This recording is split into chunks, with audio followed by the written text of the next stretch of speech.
Vidyasri Subramaniam, thought for the day. இந்த positive வேர்ட்ஸுக்கும் negative வேர்ட்ஸுக்கும் பயங்கரமான வித்தியாசம் இருக்குது. ஒருத்தர் வாழ்நாள் பூரா பார்த்திங்கன்னா மினிமம் 1,16,000 தடவை நோங்கிற வார்த்தையை நம்ம யூஸ் பண்ணுறோம். ஒவ்வொருத்தர்கிட்டையும் நம்ம நோன்னு சொல்ல நீங்கள் நினச்சி பாருங்களேன், நம்ம ஒரே ஆள்கிட்ட அத்தனை தடவை சொல்ல மாட்டோம் இல்லையா? பல பேர்கிட்ட சொல்ல போகிறோம். பல பேர் மூளையில் இந்த நோ போய் எப்படி ரியாக்ட் பண்ணியிருக்கோன்னு பார்த்துங்க. ஓகேயா? ஸோ அது ஒரு விஷயம். மற்றவங்களுக்கு ரியாக்ஷன் விடுறத விடுங்க.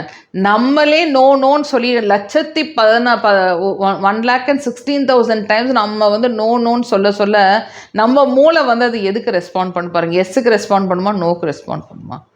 அதனால தான் ரெசிஸ்டன்ஸ் க்ரியேட் பண்ணக்கூடாது. நெகட்டிவ் வேர்ட்ஸ் யூஸ் பண்ணுறது ரொம்ப ரொம்ப கேர்ஃபுல்லாக யூஸ் பண்ணணும்.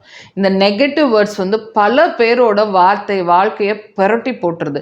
இது நமக்கு தெரியாது. ஓகேயா? ஒருத்தவங்க என்ன நம்மனால பாதிக்கப்பட்டிருக்காங்களா அப்படின்னு சொல்லிட்டு நம்ம ரியலைஸ் கூட பண்ண மாட்டோம். ஆனால் வார்த்தைகள் அம்பு மாதிரி போய் பாயும். நோங்கிற வார்த்தையை தயவுசெய்து யூஸ் பண்ணாதீங்க. நிறையா டைம் நம்ம என்ன பண்ணால் ஆல்டர்னேட்டிவ் வேர்ட்ஸ் யூஸ் பண்ண பழகிக்கணும். இந்த ஆல்டர்னேட்டிவ் வேர்ட்ஸ் அப்படின்றதுக்கு ஒரு சின்ன கதை சொல்கிறேன். ஒரு தேட்டரு பயங்கரமான இது ஆஸ்திரேலியாவில் இது நடந்த கதை. ஸோ இவங்க ஒரு கப்புள் ஃபோன் பண்ணுறாங்க. எங்களுக்கு இந்த ஷோக்கு டிக்கெட் கிடைக்குமா அப்படின்னு ஃபோன் பண்ணுறாங்க.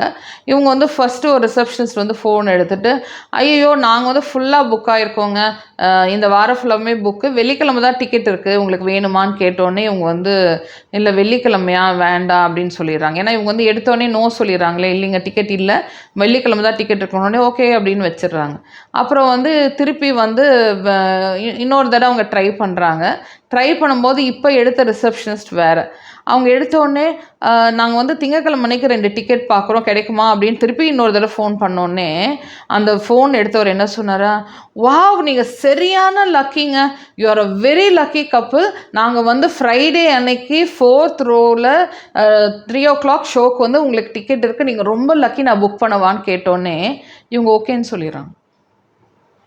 ஃபஸ்ட்டு ஃபோனுக்கு இவங்க நோன்னு சொல்கிறாங்க. ஏன்னா இவங்க எடுத்தோன்னே இல்லைங்க உங்களுக்கு டிக்கெட் மண்டேலாம் கிடையாதுங்க, ஃப்ரைடே தாங்க இருக்குன்னொன்னே இவங்க நோன்னு சொல்லிடுறாங்க. ஆனால் இதே இவர் மண்டே இல்லைங்கிறதே சொல்லாமல் ஃப்ரைடே அன்னைக்கு டிக்கெட் இருக்குது, நீங்கள் ரொம்ப லக்கி, இந்த ஷோவில் இந்த இடத்துல உட்காந்து பார்த்தீங்கன்னா செமையாக இருக்கும்னு சொன்னால் ஓகேன்னு சொல்லிடுறாங்க. இது நான் கவனிச்சிருக்கேன். நான் சின்ன பிள்ளையா இருக்கும்போது சிங்கப்பூர் போகும்போது அங்கே டாக்ஸிக்காரங்களாம் இருக்காங்க. டாக்ஸியில் நம்ம இந்த இடத்துக்கு போகிறீங்களா அப்படின்னு கேட்டால் அவங்க முடியாது, அவங்க வாயில் நோன்னு சொல்ல மாட்டாங்க. ஸோ நான் இந்த இடத்துக்கு போகல, ஆனால் அவங்க என்ன சொல்லுவாங்கன்னா, நான் இந்த இடத்துக்கு போகலன்னா சொல்லுவாங்க, நான் இந்த இடத்துக்கு போகிறேன் நீ வரியான்னு கேட்பாங்க. அப்போ எனக்கு ஆச்சரியமாக இருக்கும். நம்ம வேறு இடம் தானே கேட்குறோம், இவங்க இப்படி சொல்கிறாங்கன்னு சொன்னதுக்கு அப்போ அவங்க சொன்னாங்க, இல்லை அவங்க நோ நான் வரமாட்டேன்னு சொல்ல மாட்டாங்க, அதுக்கு பதிலாக அவங்க என்ன சொல்லுவாங்க, நான் இந்த இடத்துக்கு தான் போகிறேன்னு சொல்லுவாங்க. அப்போ நீ புரிஞ்சுக்கிட்டு நீ அந்த இடத்துக்கு போகிறனா போகலாம் அப்படிம்பாங்க. நம்ம வாழ்க்கையில் இந்த நோங்கிற வார்த்தையை ஒரே ஒரு நாள் நீங்கள் நிறுத்தி பாருங்களேன், அப்புறம் நம்ம மூளை அதுக்கு பழக ஆரம்பிச்சிடும். ட்ரை பண்ணி பாருங்கள், ஒரு சேலஞ்சாக எடுங்க. சேலஞ்சாக எடுத்து ஒரு நாள் யாராச்சும் சக்ஸஸ்ஃபுல்லாக நோங்கிற வார்த்தை இல்லாமல் அதுக்கு பதிலாக ஆல்டர்னேட் வேர்ட்ஸ் யூஸ் பண்ணி அந்த காரியம் சக்ஸஸ் ஆச்சு, இல்லை மற்றவங்க சிரித்தாங்க அப்படின்னா என்னோடய கமெண்ட் பாக்ஸில் கமெண்ட் பண்ணுங்கள், நான் ரொம்ப சந்தோஷப்படுவேன். ஓகேயா?